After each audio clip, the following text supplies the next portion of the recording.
Okay, magandang araw, magandang gabi sa inyong lahat. Itong video na to ginawa ko para sa may mga GERD or acid reflux. Baka makatulong. So, si-share ko lang sa inyo yung naranasan ko. Hindi pala basta-basta yung GERD. Talagang mahirap i-manage. Bali nagsimula tong GERD ko, na-trigger siya nung June, July, August, September, October na ngayon. So, 5 months. Bali nung unang atake sa akin, bali nakatatlong naka 3 times ako nagpunta ng ER.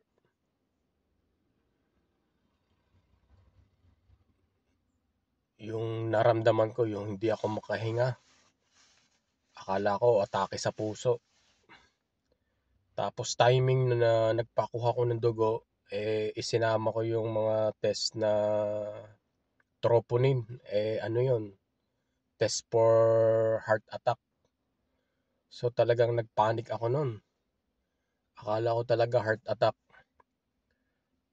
So bali doon ako inabutan ng ng atake sa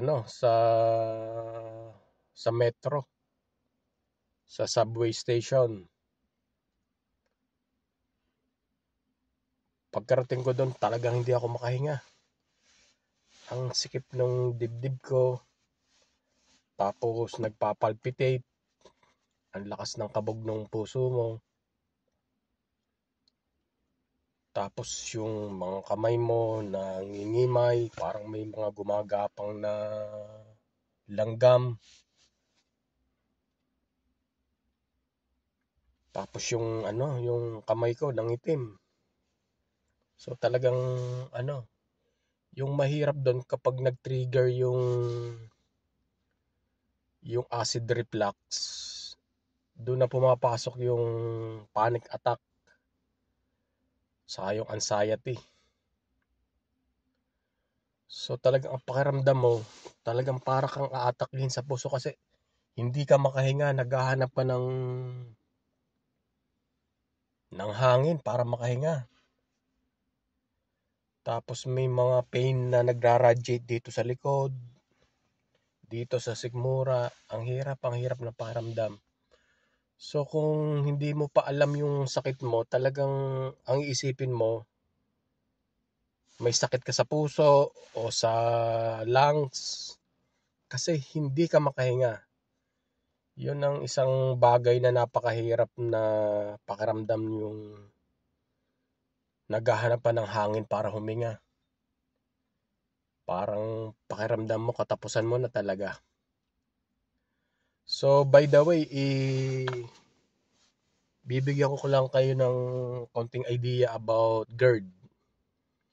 So yung GERD o gastroesophageal reflux disease o acid reflux,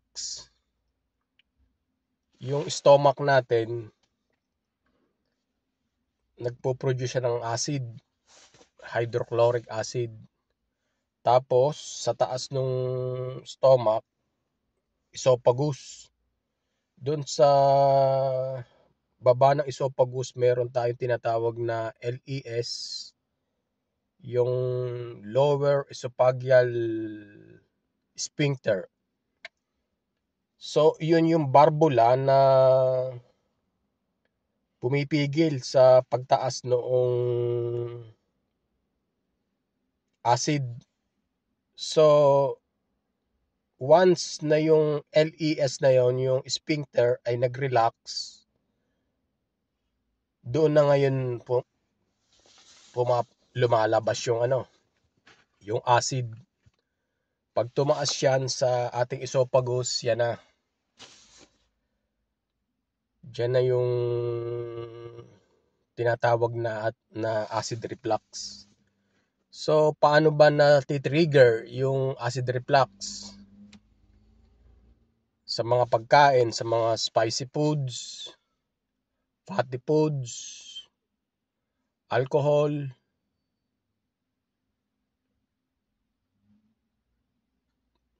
smoking.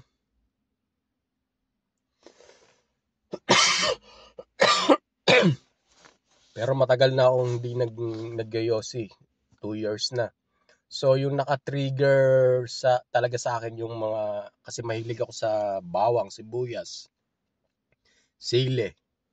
Diba? Sarap kumain. Pagka, ano, tapos sa kamatis, yan, mga tomato sauce, mga citrus foods, yan yung nakaka-trigger. So, balik tayo dun sa ER. So, pagkarating ko dun, ang daming ginawang test sa akin. Kinuhanan ako ng dugo, nakailang tusok.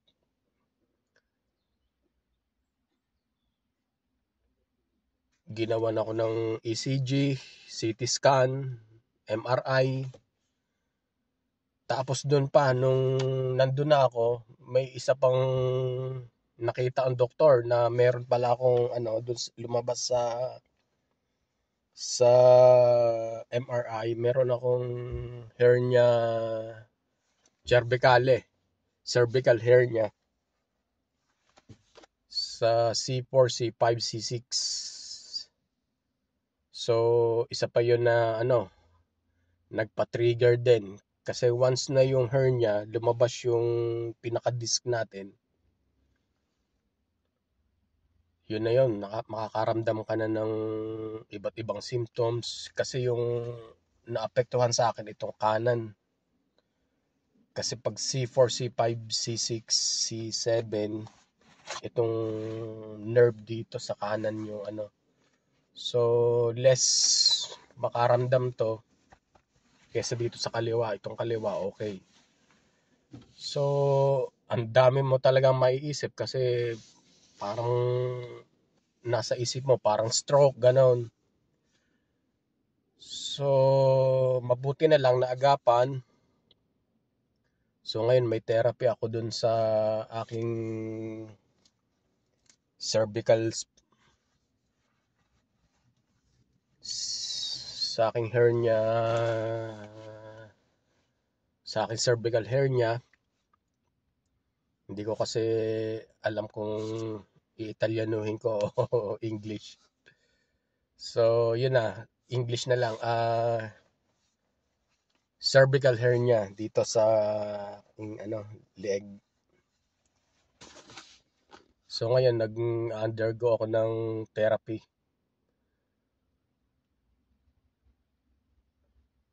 So, meron akong mga medication, mga vitamins para sa nerve. Tapos, so balik tayo dun sa GERD. Lumalayo tayo kasi ibang kaso yun. Panibagong kaso yung cervical hernia. Isa pa yung mahirap explain, masyadong malawak. So, focus tayo sa GERD. So, pagkarating ko dun sa ER, yun nga, ginawa, normal naman yung heart ko, normal yung lungs. Maliban nga dito sa nakita dito sa aking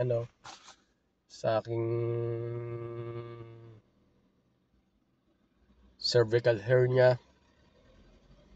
Tapos, binigyan nila ako ng gamot para dun sa GERD, omeprazole, tsaka Magaldrate. So, dun nag-okay naman. So, hanggang ngayon nagte-take pa ako kasi nakailang episode na to eh. Akala ko okay na ako. Kumain ulit. Napainom ulit ng wine. Yan na, umatake na naman. So talagang zero talaga. Mababago talaga yung lifestyle mo, lalo sa pagkain. Ang sarap pa naman kumain. Talagang limited lang yung pwede lang sa akin, yung mga gulay, high-end fibers, yung prutas, saging, basta wag yung mga acidic.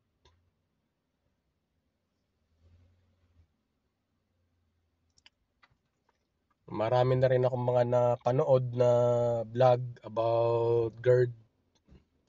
Habang pinapanood ko yun, naisipan ko gumawa rin ako ng sarili kong vlog. Baka sakaling makatulong. Pero talagang mahirap. Kung mararanasan nyo talaga, napakahirap ng may acid reflux. Sa una talaga, aakalain mo na inatake ka pala sa puso. Yun pala hindi. Yun pala acid talaga yun. So, yun nga, yung tip, yung simple tip, huwag kakain ng mga spicy foods, mga acidic, mga fatty, yan. Tapos, yung mga healthy foods lang ang kakainin mo, gulay, high in fibers, oatmeal, okay. Tapos, isa pa yung sekreto doon, yung pagkakain ka, yung small but frequent, yung kahit kumain ka mayat maya, basta yung konting amount lang yung makain mo, okay na yon. Kasi once na nagsobra ka ng kain doon, lalong mas matitrigger yung acid reflux mo. Kasi the more na kumain ka, doon mas marami ipoproduce na acid yung stomach mo. So yun, sana nakatulong sa mga may GERD. Napakahirap ng sitwasyon. So hanggang ngayon nagte-take pa ako ng gamot at ingat talaga sa pagkain.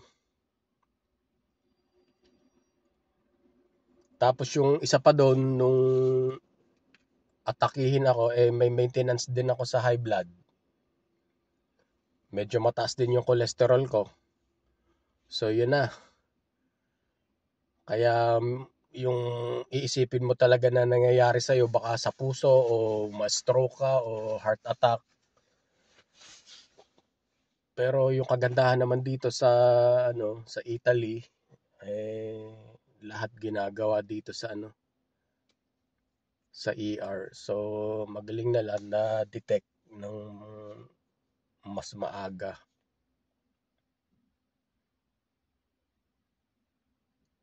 So yun, kung sino man yung may GERD dyan o wala pa, pwede ka na kayong mag-ingat. Huwag na kayong kumain ng masyadong maanghang, masyadong matataba, alcohol. Ako dati malakas mag-inom. Malakas ako sa beer, sa wine. Pagkakain ako, lagi ng may wine. Pero ngayon talaga zero. Sana gumaling.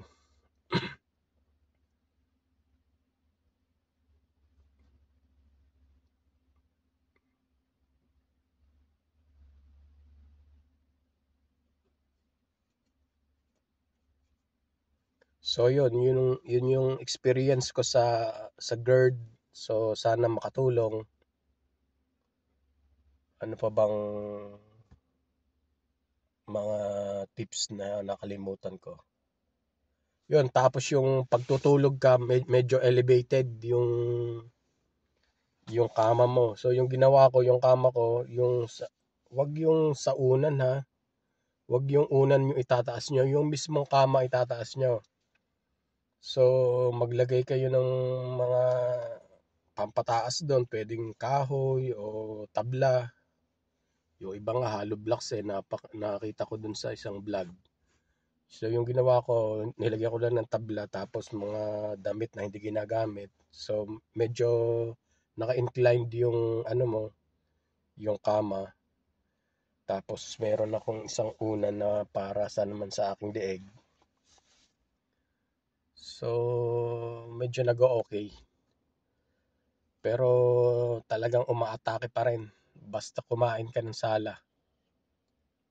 Napakahirap kasi talagang ngayon bago mo kainin, ine-research ko muna ano bang meron dito, may bawang sibuyas ba 'to?